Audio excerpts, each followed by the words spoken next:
Good morning all of you. आज हम BA third year library science का जो पुस्तकालय स्वचालन और नेटवर्किंग पेपर है उसके अंतर्गत पुस्तकालय स्वचालन के बारे में बात करेंगे। पिछले वीडियो में हमने पुस्तकालय स्वचालन की परिभाषा, पुस्तकालय स्वचालन क्या है, उसके उद्देश्य, लाभ, हानियाँ, कमियाँ, उनके बारे में हमने चर्चा की थी। इस वीडियो में हम पुस्तकालय के जो सेक्शंस हैं, जो पुस्तकालय की जो इन हाउस एक्टिविटीज़ हैं उनके ऊपर हम चर्चा करेंगे। पुस्तकालय के अंदर जो विभिन्न अनुभाग होते हैं जो अपना अपना काम देखते हैं और वो सब मिलकर एक पुस्तकालय बनता है, तो उन अनुभागों में पुस्तकालय स्वचालन कैसे स्थापित किया जाता है उसके ऊपर चर्चा करेंगे। जैसा कि हम जानते हैं, फर्स्ट ईयर में हमने पढ़ा था कि पुस्तकालय के अंतर्गत पुस्तकालय में अधिग्रहण अनुभाग, तकनीकी अनुभाग, संदर्भ अनुभाग, मेंटेनेंस अनुभाग, सीरियल कंट्रोल यानी आवधिक प्रकाशन होते हैं उनका नियंत्रण करने वाला अनुभाग, मेंटेनेंस अनुभाग, तो बहुत सारे अनुभाग होते हैं जो या तो 6 हो सकते हैं या फिर 7 हो सकते हैं। तो इन अनुभागों में किस प्रकार पुस्तकालय स्वचालन लागू किया जाएगा, उनका कंप्यूटराइजेशन किया जाएगा, उनको ऑटोमेटेड या स्वचालित किया जाएगा। तो हम आज के इस वीडियो में जो पहला जो सेक्शन है, जो अनुभाग है अधिग्रहण अनुभाग, उसके ऊपर हम बात करेंगे। जैसा कि हम जानते हैं कि पुस्तकालय के अंतर्गत बहुत सारे जो प्रलेख खरीदे जाते हैं, जो बुक मटेरियल भी होता है, नॉन बुक मटेरियल भी होता है, इलेक्ट्रॉनिक मटेरियल भी होता है और किसी फॉर्म में मटेरियल होता है और वो पाठकों की आवश्यकताओं के अनुरूप होता है। तो ऐसी स्थिति में जो अधिग्रहण अनुभाग है उसकी जिम्मेदारियां बढ़ जाती है। पुस्तकालय त्रिमूर्ति, जिसमें पाठक, पुस्तक और कर्मचारी आते हैं, तीनों के में से कोई एक कम हो तो वो पुस्तकालय नहीं कहलाएगा। ऐसी स्थिति में जो अधिग्रहण अनुभाग है, जो कि प्रलेखों को एक्विजिशन करता है, खरीदता है, पुस्तकालय का कलेक्शन डेवलपमेंट यानी संग्रह विकास करता है, तो उसकी जिम्मेदारियां बढ़ जाती है। वो पुस्तकालय का एक मेन जो ध्रुव हो जाता है। अब पुस्तकालय जो अधिग्रहण है, अधिग्रहण यानी पुस्तकों को अधिग्रहित करना और पुस्तकालय को रिच बनाना, उसका संग्रह विकास करना। अब पुस्तकालय जो अधिग्रहण है, पुस्तकालय के जो अंदर अधिग्रहण होता है उसमें 3 प्रक्रियाएं प्रमुख रूप से होती है। सबसे पहले प्रलेखों का चयन करना, दूसरा प्रलेखों को अर्जन करना या प्राप्त करना, और तीसरा प्रलेखों का परिग्रहण करना यानी उनको पुस्तकालय के रिकॉर्ड में लेना। ये 3 बातें अधिग्रहण अनुभाग के अंतर्गत प्रमुख होती है, जिसमें जो पहली है कि पुस्तकों या प्रलेखों या नॉन बुक जो मटेरियल है, नॉन प्रिंटेड मटेरियल है, उसका चयन करना। ये अपने आप में बहुत महत्वपूर्ण बात होती है, क्योंकि इसमें संस्थान के उद्देश्यों को, पाठकों की आवश्यकताओं को और जो लोकल इन्वायरमेंट जो आवश्यकता है उन आवश्यकताओं को पूरा करना पड़ता है। ऐसी स्थिति में उसकी प्लानिंग करना या उसका नियोजन करना अति आवश्यक होता है। अब प्रलेखों के चयन करने के लिए अगर हमें क्योंकि ये एक वर्ष भर चलने वाली प्रक्रिया है, तो हमें इसकी प्लानिंग पहले करनी पड़ती है, इसका नियोजन हमें पहले करना पड़ता है। तो सबसे पहली बात इसमें यह होती है कि मांग, पुस्तकालय में किस प्रकार के प्रलेखों की मांग है, तो उस मांग का निर्धारण करना। अब मांग को किस प्रकार से निर्धारित करेंगे कि पुस्तकालय में किस प्रकार के प्रलेख चाहिए। ऐसी स्थिति में जो पुस्तकालय के पाठक है उन पाठकों से परामर्श करना, उन पाठकों की जो सांख्यिकी है पुस्तकालय के अंदर की, उन्होंने पूर्व में किस किस प्रकार के पुस्तक, किस प्रकार के प्रलेखों का अध्ययन किया है उसके द्वारा, और कोई रिसर्चर या फिर कोई अनुसंधान करता है तो अनुसंधानकर्ता की आवश्यकता के अनुरूप, कोई शिक्षक है तो शिक्षक की आवश्यकता के अनुरूप, कोई विद्यार्थी है तो विद्यार्थी की आवश्यकता के अनुरूप, जो उस संस्थान से जुड़े हुए जो व्यक्ति हैं, जो उस संस्थान का उपयोग कर रहे हैं, चाहे वो प्रत्यक्ष हो चाहे वो अप्रत्यक्ष हो, उनके संबंधित, उनके उपयोग के संबंधित जानकारी को जुटाना। तो उस आधार पर हम मांग को तैयार करते हैं, हम उनसे पूछते हैं कि आपको किस प्रकार के मटेरियल की आवश्यकता है। तो यह एक मांग हो जाती है। इस आधार पर हम अपने जो प्रलेख हैं उनका चयन सुनिश्चित करते हैं। फिर इसमें दूसरी बात आती है संसाधनों का पता लगाना, कि हम उन प्रलेखों को कहाँ से खरीदेंगे, कहाँ से उनको एक्वायर करेंगे। तो जो प्रकाशन जो संस्थान होते हैं, जो बुक सेलर, जो पुस्तक विक्रेता संस्थान होते हैं, या फिर जो पत्रिकाएं होती है, जो पत्रिकाएं जहाँ से पब्लिश होती है, जहाँ से उनका प्रोडक्शन होता है, वह सभी, और जो समाचार पत्रिकाएं जिनमें पुस्तक की समीक्षाएं आती है, जो प्रदर्शनियां लगती है, जो पुस्तकों के मेले लगते हैं, वहाँ की जो बुकलेट होती है, या फिर जो प्रकाशकों या फिर जो जो पुस्तक विक्रेता है उनकी जो कैटलॉग होती है, उन सभी से हम वो लिस्ट तैयार करते हैं। कौन सी लिस्ट? जो लिस्ट की हमने मांग के अनुरूप तैयार की थी, कि हमें कौन सा प्रलेख कहाँ से मिलेगा। इसमें और तीसरी प्रमुख बात होती है कि पुस्तकालय का वित्त, कि पुस्तकालय का जो वित्त है, पुस्तकालय का जो बजट है, उस बजट के अंदर हमें खरीदारी करनी पड़ती है। ऐसी स्थिति में हमें पुस्तक चयन के सिद्धांत अपनाने पड़ते हैं। पुस्तक चयन के सिद्धांत यानी कम खर्च पर अधिकतम उपयोग होने वाली प्रलेखों को खरीदना, न्यूनतम खर्च पर अधिकतम उपयोग होने वाले प्रलेखों को खरीदना। तो जो पुस्तकालय का वित्त होता है, जो बजट होता है, उस बजट जो राशि का आवंटन होता है, उस राशि के आवंटन के अंडर ही हमें प्रलेखों का खरीदारी करनी पड़ती है। तो हमें वित्त का भी इसमें महत्वपूर्ण रोल होता है। तो वित्त एक प्रमुख भाग होता है। साथ ही साथ पुस्तकालय के कर्मचारी, पुस्तकालय के जो अर्जन विभाग के या फिर जो अधिग्रहण विभाग के जो कर्मचारी होते हैं, एक्विजिशन डिपार्टमेंट के जो कर्मचारी होते हैं, वे वेल ट्रेंड और एक्सपीरियंस्ड, अनुभव आधारित होने चाहिए। क्योंकि पाठकों की आवश्यकताओं को समझना, फिर अलग अलग प्रकाशकों और उनसे जहाँ से भी हम प्रलेख को खरीद सकते हैं उनके साथ में कांटेक्ट करना, और पुस्तकालय के वित्त को मिडिल लेवल पर रखते हुए हमें ये सब करना पड़ता है। तो एक वेल ट्रेंड कर्मचारी की आवश्यकता होती है। तो पुस्तक का जो चयन करते हैं, इन चयन में इन 4 बातों का हमें ध्यान रखना पड़ता है। पहले मांग, किस प्रकार के प्रलेखों की मांग है। फिर जहाँ से हम प्रलेखों को खरीदेंगे, जिन संस्थानों से, उन संसाधनों का हमें नॉलेज होना चाहिए, उनसे हमें किस प्रकार से कम्युनिकेट करना है। साथ ही साथ पुस्तकालय का वित्त यानी जो राशि का आवंटन किया जाता है उसको भी हमें ध्यान में रखना पड़ता है। और साथ ही साथ जो पुस्तकालय के जो कर्मचारी होते हैं उनमें हमें चुनकर उन कर्मचारियों को, चुने हुए कर्मचारी या एक्सपीरियंस्ड कर्मचारी उसके अंतर्गत होने चाहिए। दूसरा जो काम होता है, ये बात हो गई पुस्तकों के चयन की। चयन के बाद में पुस्तकों का अर्जन, हमें प्रलेखों को जो प्राप्त करना है, पुस्तकों को जो प्राप्त करना है। तो दूसरा हो गया एक्वायरिंग, मतलब उनको खरीदना, उनको अर्जित करना।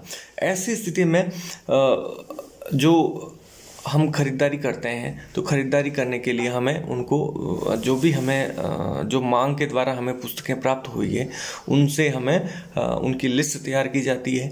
और जो भी प्रकाशक है, जिस भी संस्थान से हम प्रलेखों को खरीद रहे हैं, तो उस संस्थान को हम अपनी लिस्ट भेजते हैं। लिस्ट भेजने के बाद में वो वेरीफाई करके हमें वापस भेजता है कि इस डिस्काउंट पर ये किताबें हमारे पास में उपलब्ध है, और फिर उसके बाद में हम उसको फाइनल जो ऑर्डर है वो करते हैं।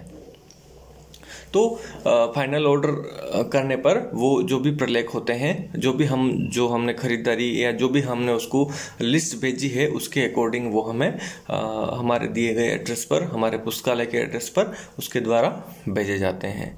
तो ऐसे पुस्तकालय का अर्जन किया जाता है, उनको एक्वायर किया जाता है, प्राप्त किया जाता है। तीसरी जो बात आती है वह आती है परिग्रहण की।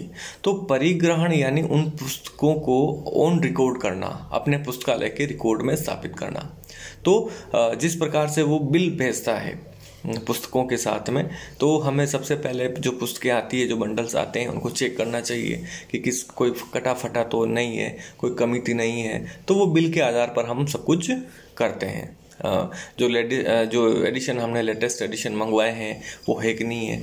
तो वो सब वेरिफिकेशन करने के बाद में हम उन पुस्तकों का अधिग्रहण करते हैं।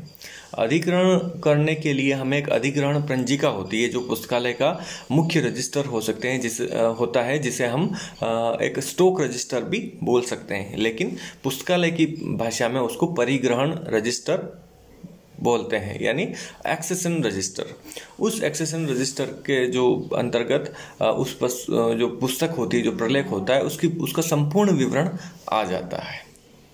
तो जो बिल होता है, उस बिल के अकॉर्डिंग हम पुस्तकों को उस परिग्रहण रजिस्टर में चढ़ाते हैं।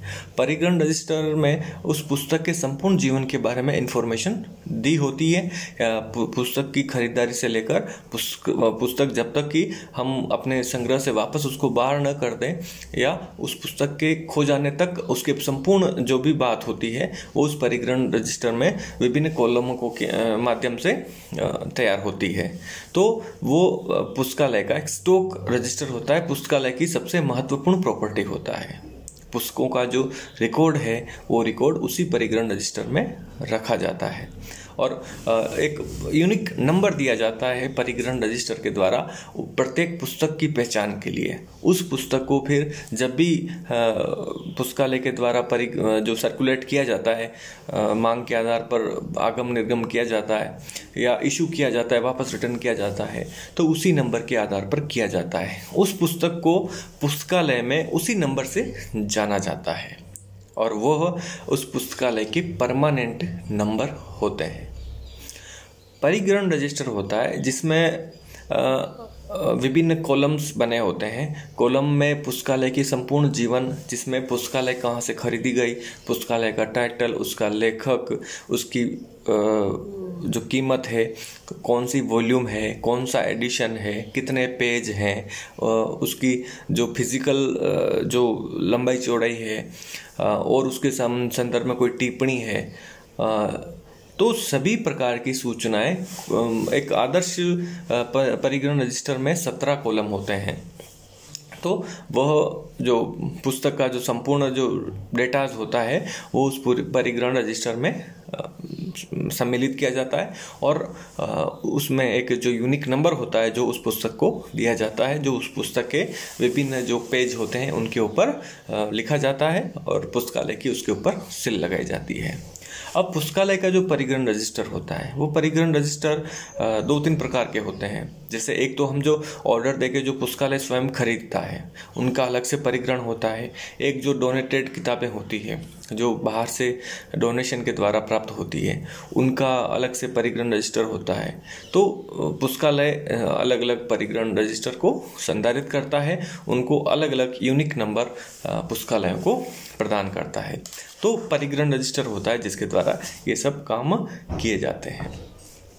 अब जो पुस्तकालय के अंतर्गत जो पुस्तकालय प्राप्त करते हैं, हम जो पुस्तकें प्राप्त करते हैं, उनके बहुत सारे तरीके होते हैं। पुस्तक जो अर्जन करते हैं, जैसे उपहार के द्वारा भी हम प्राप्त करते हैं, विनिमय के द्वारा प्राप्त करते हैं, क्रय के द्वारा प्राप्त करते हैं, और विभिन्न और भी तरीके होते हैं जो उनके द्वारा हम पुस्तकें प्राप्त करते हैं। अब जैसे पुस्तकालय की आवश्यकता के अनुरूप किसी दूसरे पुस्तकालय के साथ में विनिमय करना, यानी किसी पुस्तकालय के न काम आने वाली और दूसरे पुस्तकालय में जब वही पुस्तक काम आ रही है तो उनके अंदर पुस्तकों का आदान प्रदान करना, उपहार के द्वारा पुस्तकें प्राप्त करना, और पुस्तकालय के द्वारा पाठकों की आवश्यकता के अनुरूप और उसकी जो पैटर्नल बॉडी है, जो संस्थान की आवश्यकता के या उद्देश्य के अनुरूप पुस्तकों को खरीदा जाता है।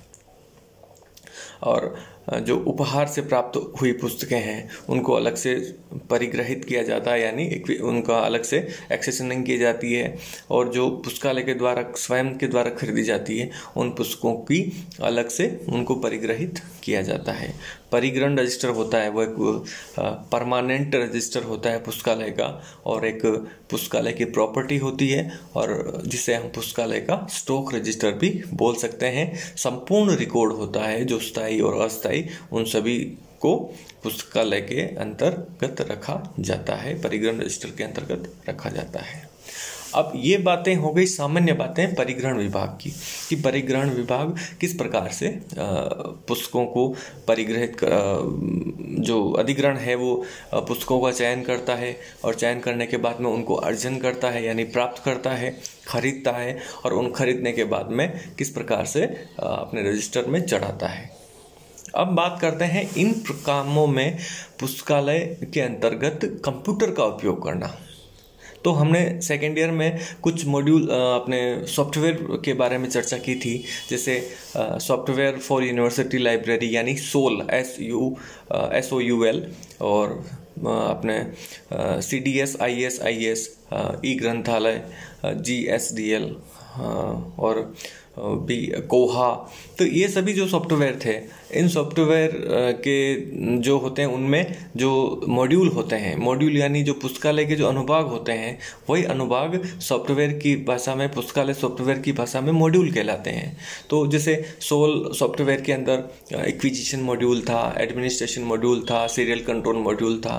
तो उन मॉड्यूल के अंतर्गत जब हम उन सॉफ्टवेयर को अपने पुस्तकालय में, अपने कंप्यूटर में लागू करते हैं, तो उन मॉड्यूल में ये सब बातें जो परिग्रहण के संबंधित होती है वो सभी बातें उनमें लिखित में होती है, उनका डेटाबेसिस उसमें तैयार कर सकते हैं। जो काम हम लिखित में करते हैं वो काम कंप्यूटराइज भी हम कर सकते हैं, और कंप्यूटराइज किया जाता है। जो जैसे SOUL सॉफ्टवेयर है, SOUL सॉफ्टवेयर का जो एक्विजिशन मॉड्यूल है, उस मॉड्यूल में ये सब प्रक्रियाएं होती है, ऑलरेडी रिटन ये सब बातें होती है, किस प्रकार से आदेश किया जाएगा, किस प्रकार बिलों को चढ़ाया जाएगा, बिलों को अपलोड किया जाएगा।